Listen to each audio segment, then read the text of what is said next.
Hello, this is Gerd Leonhard and welcome to The Future Show. Thanks for watching.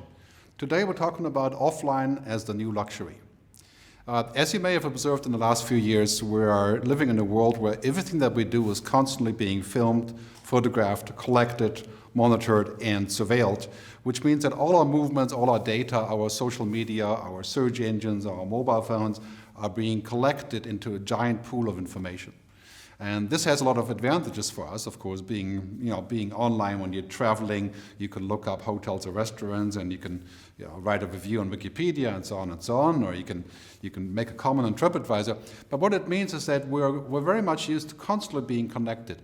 And in a way, this creates a kind of a dependency on us and on being connected and being reachable. For example, there has been recent research showing that social media has led to the effect that a lot of people are working 20% more of their time because they're constantly reachable by their boss or by their business partners.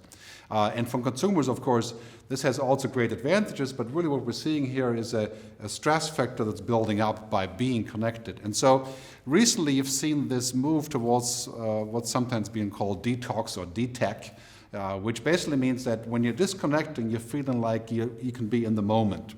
In fact, now there's hotels and restaurants also that will reward you for going offline. For example, there are some restaurants in the US where you get a 10% reduction on your dining bill if you check in your mobile phone at the counter when you come in. There's also hotels guaranteeing that you cannot receive phone calls or get on the internet, of course, while you're there, and charging extra for that. So this is a reversal of what we had only 10 years ago.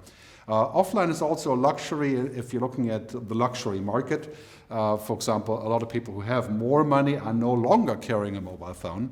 They're giving the mobile phone to their assistants, and they're freed of digital pollution, so to speak, or keeping their minds on different goals.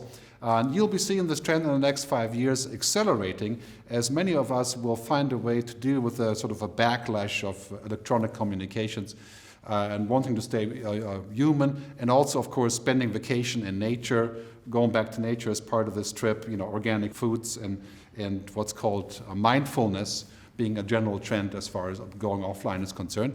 I think this is actually not to be considered to be an opposite to being connected. I think it's actually a very good combination of the two. So offline as a luxury we'll see in many modifications in tourism, in travel, in business, and of course in commerce.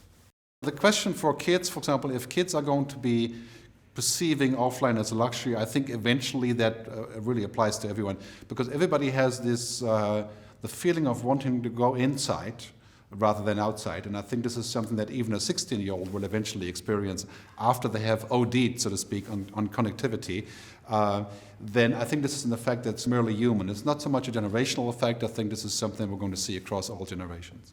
And what we can do about this idea of achieving some of this offline luxury, so to speak, right, is to embrace the thought that we need to have a balance between those two things. And we'll see this happening especially with kids, and you'll see a lot of kids leaving Facebook for that reason also in the near future, is that we need to figure out a way not to say yes, just yes all the way, or no, none at all. I mean, you can't actually disconnect and live anymore today. Otherwise, you have to move to Amish country or to the Swiss mountaintops.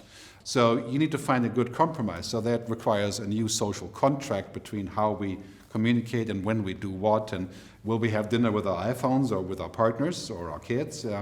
And if you extrapolate from today, it could very easily be that in the future, we're actually going to eat virtual food with virtual people in virtual places. And then we have to think about if that is the right future for us. So thanks very much for listening. This is The Future Show with Gerd Leonhard, and I hope to see you next time.